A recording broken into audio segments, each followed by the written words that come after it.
UCC बनाया, uniform civil code, आपके कुरान को बदलने के लिए, आपकी शरीयत को बदलने के लिए। मतलब जो कानून से वो कुर्सी पर देर तक बैठे रहेंगे वो बनाएंगे और नहीं बनाएंगे। एक कानून क्या, यूनिफॉर्म सिविल कोड जब आएगा, आप लोग समझ रहे होंगे कि भाई मौलाना लोग यूनिफॉर्म सिविल कोड बोल रहे हैं, क्या है मसला? मसला ये है कि उसमें 15-16 जो ड्राफ्ट है, अगर ये सिस्टम आ जाएगा तो अभी इस्लाम में 4 शादी की इजाज़त है, तो उस वक्त एक ही शादी कर पाएगा, 4 नहीं कर पाएगा। औरत को, लड़की को विरासत में निस्फ हिस्सा मिलता, मुकम्मल नहीं मिलता है, तो उस वक्त में पूरा देना होगा। लड़के को भी 50%, लड़की को भी 50%। अभी मामला उल्टा है, अगर लड़के को 100% है तो लड़की को 50% दिया जाता, आधा दिया जाता है। तो वो कहेगा कि नहीं ये भेदभाव है। तो इस तरह की बात है।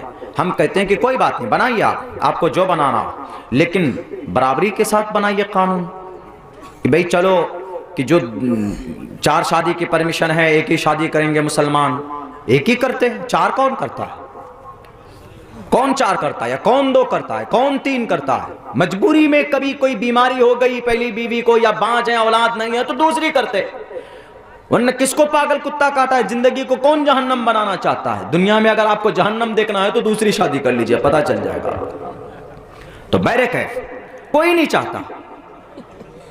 लेकिन यह भी कानून बनना चाहिए कि जो आदमी शादी की उम्र को पहुंच जाए, शादी की उम्र को जो पहुंच जाए, उसको शादी करना जरूरी है। यह भी यूनिफॉर्म सिविल कोड में आना चाहिए कि नहीं आना चाहिए? लेकिन यह वाला कानून नहीं बनाएंगे। क्यों? अगर यह वाला कानून बनाएंगे कि शादी करना फर्ज है, तो योगी जी जेल चले जाएंगे। योगी जी ने शादी नहीं की अभी तक, कुमारे हैं। अटल बिहारी वाजपेयी जी जिंदा होते तो वो भी अंदर जाते। मोहन भागवत जी बिना शादी के वो भी अंदर जाएंगे। फिर तो वो सड़क बनाने वाले मंत्री जी, नितिन गडकरी जी, क्या नाम है उनका, भी नाम अजीब है, नितिन गडकरी जी, गडकरी जी, क्या है गडकरी, वो भी गैर शादीशुदा है। क्यों भाई? इतनी दौलत है, इतनी प्रॉपर्टी, शादी करो। जब तक आप शादी नहीं करेंगे तब तक आपको पता नहीं चलेगा कि औरत का क्या सम्मान है। लाख चीखते रह जाओ। एक कानून यह भी बनना चाहिए कि जिसने शादी कर ली है, अगर वो बीवी को नहीं रखता है तो उसको भी जेल होना चाहिए। अगर ये कानून बना लेगा तो मोदी जी फंस जाएंगे, क्योंकि मोदी जी ने शादी की है लेकिन 42 साल से अपनी बीवी को अहमदाबाद में छोड़कर रखे हुए। हमारा इस्लाम में ऐसा नहीं है। हमारे इस्लाम में ऐसा है कि जो शादी करेगा तो खर्च दो, उनकी ज़रूरत पूरी करो, उनका नान नफका एवरीथिंग टोटल मैनेज कौन करेगा? शौहर करेगा। छोड़ नहीं सकते उसको। लेकिन नहीं, इनको सिर्फ बस हिंदू मुसलमान, मंदिर, मस्जिद, हम मस्जिद को शहीद कर देंगे, फला मस्जिद तो फला मंदिर के ऊपर तोड़कर बनाया। उस खुदा से पूछिए जो ईश्वर उस मंदिर में था, ए खुदा, ए परमात्मा, ईश्वर, जब मंदिर तोड़ा जा रहा था तो आप क्यों नहीं उनसे मुकाबला किया? आप कैसे खुदा हैं? आपका घर तोड़ा जा रहा था तो आप उन क्रांतिकारी को, उन आक्रांताओं को पकड़ते नहीं। खामखा की बातें। देश के ऊपर, बेरोजगारी के ऊपर, देश को कैसे आगे जाना, इसके ऊपर कोई बहस नहीं करेंगे। शास्त्र में क्या लिखा है उस पर अमल नहीं करेंगे। शास्त्र एक तरफ, उनका मूल मंत्र एक तरफ। दुनिया कुछ भी कहे, चीख कर मर जाए, चिल्ला कर मर जाए, सारे 4 के 4 शंकराचार्य। हिंदू धर्म में सबसे बड़ा मकाम अगर किसी का होता है ईश्वर के बाद, देवी देवताओं के बाद, तो शंकराचार्य महंतों का होता है। और हमारे भारत में 4 शंकराचार्य, इन चारों शंकराचार्यों ने मना किया कि अभी प्राण प्रतिष्ठा नहीं हो सकता। क्यों? क्योंकि श्री रामचंद्र जी का मंदिर मुकम्मल तौर पर नहीं बना है। मेरे भाइयों, दुनिया में कितनी ही ताकतवर बादशाह हो जाए, कितनों ही आपके ऊपर जुल्म ज़्यादती करे, अगर आपका यकीन मजबूत है, अगर आपका ईमान मुकम्मल है, तो आप किसी से डरेंगे नहीं, किसी से घबराएंगे नहीं। अगर आपको एग्जाम्पल चाहिए तो आप जाइए गजा पट्टी में, फलस्तीन के मुसलमानों के हाल को देखिए। गजा पट्टी में तकरीबन 50,000 मुसलमानों को दफन कर दिया गया, शहीद कर दिए गए। सिर्फ 5000 नौजवान हैं, उनमें से 50% नौजवान हाफिज कुरान हैं, जिनके सीने में कुरान है और सर पर कफन बांधकर वो लोग जालिम, इस वक्त का फिरौन, इस वक्त का दज्जाल, इस वक्त के दज्जाल के चेहरे कौन? इसराइल, यहूदी और उनके दादा, उनके अब्बा अमेरिका, इन दोनों ताकतों को अगर किसी ने झुकाया है तो गजा पट्टी के नौजवानों ने झुकाया है। और उन्होंने उनके ऊपर अल्लाह तबारक व तआला की नुसरत और मदद है। सिर्फ 5000 इधर है और उधर 50,000 की तादाद है। आयरन डोम जैसे हथियार को उन्होंने शिकस्त दी है और मैदान जीत कर लाए हैं। अगर आज यहूदी डरता है, इसराइल और अमेरिका डरता है, तो गजा पट्टी के मुसलमानों से डरता है, वहां के मासूम बच्चों से डरता है। 70% गजा पट्टी के घर तबाह कर दिए गए, लेकिन वो झुके नहीं हैं। उनको यकीन है कि हमारा अल्लाह देखता है, और जब अल्लाह का कोई हो जाता है तो फिर अल्लाह तबारक व तआला के तरफ से वो फैसला समझता है, जालिम के सामने डट जाता है, फिर अल्लाह तबारक व तआला की नुसरत और मदद होती है। मेरे भाइयों, हमारे सीमांचल के अंदर कमी है, हमारे ईमान मजबूत नहीं है, हमारा नौजवान शराबी हो चुका है, हमारा नौजवान जुआरी हो चुका है, हमारा नौजवान निकम्मा हो चुका है, हमारा नौजवान फेसबुक का मरीज हो चुका है, हमारा नौजवान व्हाट्सएप का गुलाम बन चुका है। जाओ गजा पट्टी के नौजवानों से पूछो कि तुम फेसबुक को जानते हो, व्हाट्सएप को जानते हो, इंस्टाग्राम को जानते हो? वो कहेगा कि we don't use and these are bad things. ये हमारे सोसाइटी को कमजोर करता है, हम इन चीजों पर अपना वक्त जाया नहीं करते। वहां के बच्चे, छोटे छोटे बच्चे बेहतरीन कुरान की तिलावत करना जानते हैं। हमारा बच्चा तो ऐसा है कि सूरह फातिहा भी उनको पता नहीं होता। उनसे पूछिए कि बेटा सूरह फातिहा बताओ, तो हमारे नौजवान नहीं बता पाएंगे। हमारे इस मुल्क हिंदुस्तान के अंदर तो हम क्या मुकाबला करेंगे इन जालिमों का? बोलने से भी डरते हैं कि मौलाना क्यों बोल रहे हैं ऐसा, आपको अंदर डाल देगा। वैसे भी 2-3 FIR तो हो ही चुका है हमारे ऊपर बोलने पे, लेकिन हम संविधान के खिलाफ नहीं बोलते। आप भी बोल सकते हैं जुल्म के खिलाफ, लेकिन ये बात की बात है। पहली चीज ये है कि आपके पास जो ईमान है, सिर्फ ईमान से काम नहीं चलेगा, अमल सालिह से काम चलता है। जब अल्लाह की जात पर आपको मुकम्मल भरोसा हो तो अल्लाह तबारक व तआला फिर मदद देता है। दलील पेश करूं? दलील है, बाबरी मस्जिद शहीद हुई, अल्लाह की मदद आई? नहीं आई। मस्जिद अक्सा फलस्तीन में 1967 से यहूदियों के कब्जे में है, कोई मदद आई? अल्लाह की नहीं आई। हालांकि काबतुल्लाह को जब अबरहा ढाने के लिए आया था तो अल्लाह की मदद आई थी। यही मस्जिद अक्सा सलीबियों के हाथों में जा चुका था तो हज़रत उमर फारूक ने फतह किया था, उसको अपने उसमें लिया था। उसके बाद फिर किसी तरीके से ईसाई काबिज हो गए तो सुल्तान सलाहुद्दीन अय्यूबी ने फिर मुशरिकीन से लड़कर उस मस्जिद को अपने कब्जे में लिया। आज 2-3 मस्जिदें ऐसी है जो मुशरिकों के नरगे में है, लेकिन अल्लाह की मदद नहीं आ रही। तो अल्लाह की मदद के लिए ज़रूरी है क्या? ईमान के साथ साथ आमाल सालिहा का होना ज़रूरी है। चूँकि कुरान कहता वला तहिनु वला तहज़नु व अंतुमुल आलौन। आमाल सालिहा के लिए जो भी चीज़ें हैं शरीयत की, नमाज है, रोज़ा है, ज़कात है, हज है, चुगलखोरी है, गीबत है, सूद है, शराब है, हुकूकुल इबाद है, इन चीज़ों से बचना, ये गुनाहों से बचना और जो अहकामात है उनको करना, तभी हो सकते हैं आप। सिर्फ नारा लगाने से नहीं कि नारे तकबीर। कल गए जलसे में उड़ीसा बॉर्डर पे, वो पूरे गाड़ी के अंदर में बॉक्स डालकर नारे तकबीर अल्लाहु अकबर। अब्दुल्ला चतुर्वेदी, बंगला जुबान में बोलते हैं वो लोग, थोड़ी पेश को वो लगाते हैं, होठ गोल करके बोलते हैं। तो मौलाना अब्दुल्ला चतुर्वेदी जिंदाबाद, बस नारा लगा के थक गए। नारों से कुछ नहीं होता है। अगर कोई मुस्लिम नौजवान नारा लगाता है, नारे तकबीर अल्लाहु अकबर, नारा जंग के मैदान के लिए है, ये नारा या जोश पैदा करने के लिए है, ये नारा लगाते, लेकिन हमारे बात जगहों के ऊपर नारा यूं ही लगाते, नारा लगाने से खुदा खुश नहीं होता है, खुदा के हुक्म पर अमल करोगे तो खुदा खुश होगा। यही पैगाम मैं अपने वीएचपी के नौजवानों से, ट्विटर पर मुझे विश्व हिंद परिषद ने धमकी दी, ये लिखा उसमें कि मौलाना जहां तुम्हारे पूर्वज गए तुमको वहीं पहुंचा देंगे। ये लिखा, तुम हमारे खुदा के बारे में बहुत बोलते हो, हमारे शास्त्र के बारे में बहुत बोलते हो। हमने लिखा कि हम वो बोलते हैं जो शास्त्र में बोलने के लायक है। क्या जय श्री राम के नारा लगाने से कोई रामचंद्र जी का मित्र हो सकता है? रामचंद्र जी का मित्र बनना है तो उठाओ, प्रश्नोत्तरी के अंदर कहा गया के हेत्वो ब्रह्म गतिस्तांति सत्संगतिर्दान विचारतोषः। अगर ईश्वर के करीब होना चाहते हो तो ईश्वर का गुणगान करो, उनके अच्छे विशेषताओं को देखकर उनके सत्य मार्ग का जो दर्शन कराया उस पर चलो, यानी उनके बताए हुए रास्ते पर चलो।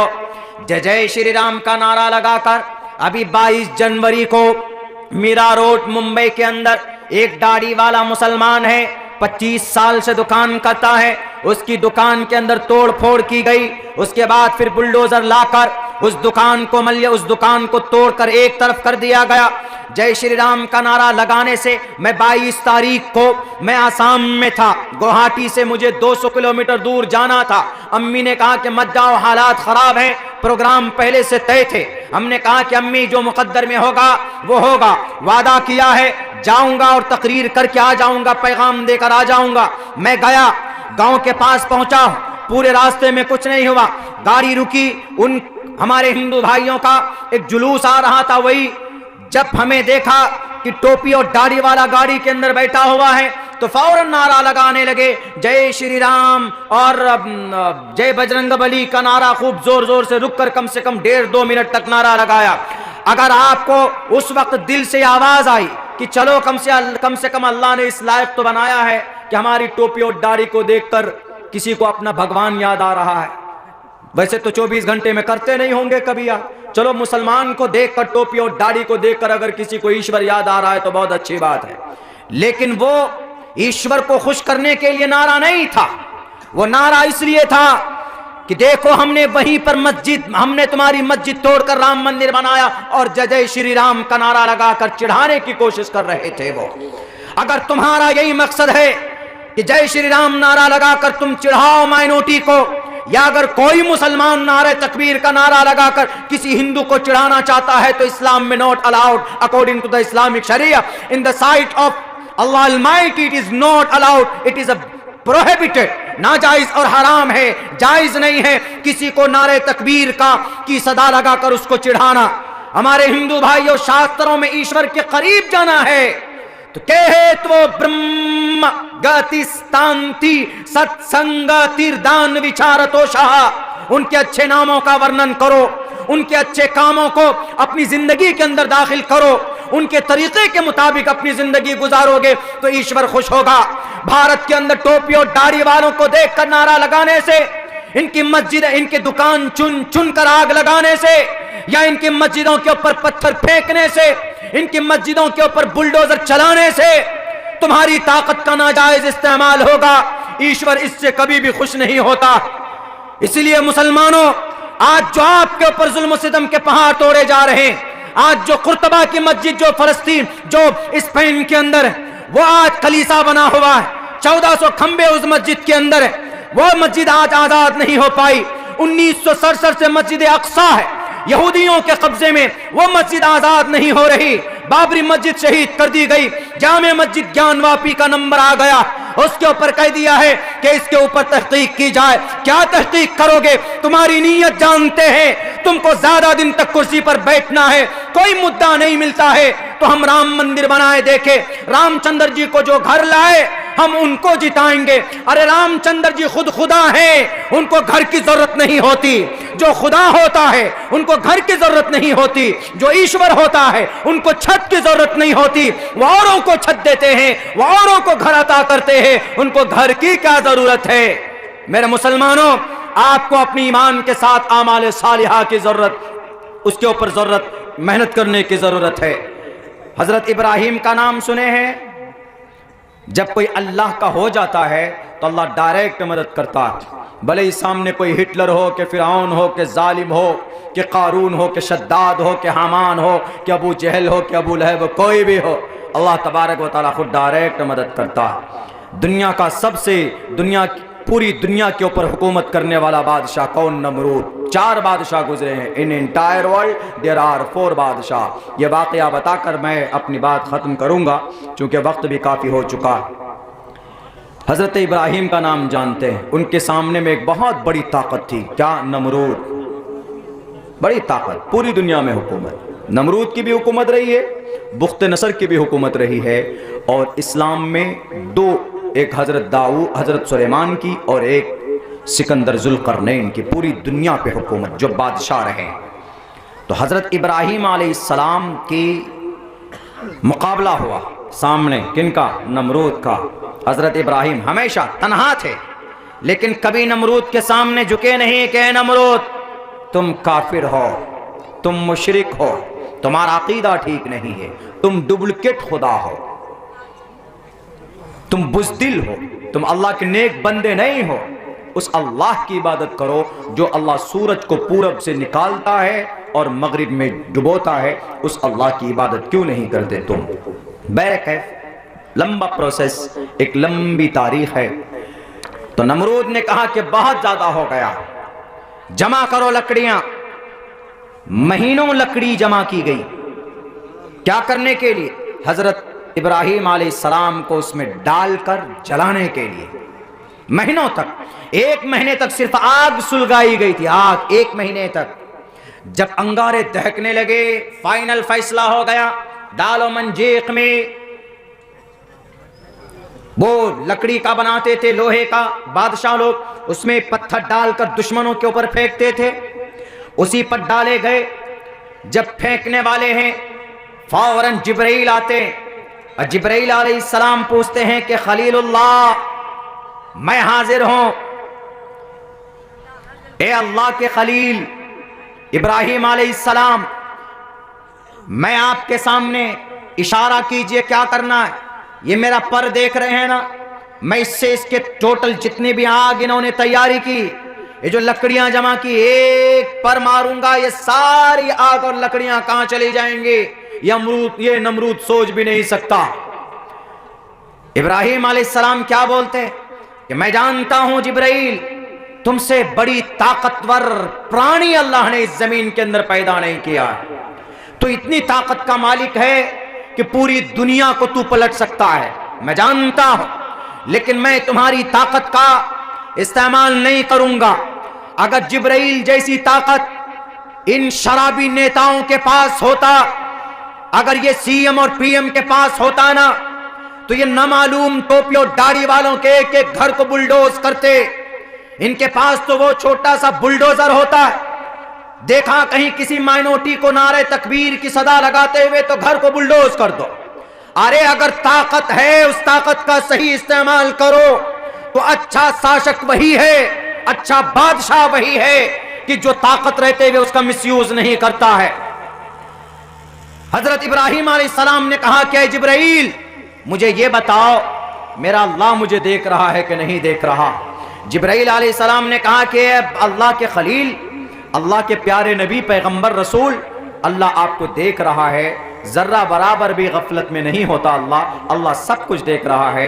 तो हालांकि वहां मदद ले सकते थे, लेकिन नहीं, वहां हजरत जिब्राइल, हजरत इब्राहीम अपने रिश्ते को नापना चाहते थे कि अल्लाह मुझसे कितनी मोहब्बत करता, मैं देखना चाहता हूं, क्योंकि अल्लाह के लिए सारी कुर्बानी थी। तो उन्होंने कहा कि जिब्राइल तुम हट जाओ, मेरा रब देख रहा है, बस मुझे काफ़ी है, मेरा खुदा मुझे काफ़ी है, देखता हूं कि वह अल्लाह हमारी मदद करता है कि नहीं करता। दिल में ये बात आई होगी। तो जैसे ही उनको डालकर उस मंजीक में आग में फेंकने की कोशिश की जा रही थी, आग में फेंक के चले गए। जब आप आग के करीब पहुंचे हैं तो अल्लाह तबारक व तआला ने किसी नबी को, ये अल्लाह ने किसी फरिश्ते को नहीं कहा, जिब्राइल को तो पहले ही कहा था, लेकिन अब जिब्राइल के अलावा किसको कहें, किसी को नहीं। तो अल्लाह डायरेक्ट आग को ऑर्डर देता है, या नारु कूनी बरदम व सलामन अला इब्राहीम। ए आग ठंडी हो जा, सलामती वाली हो जा।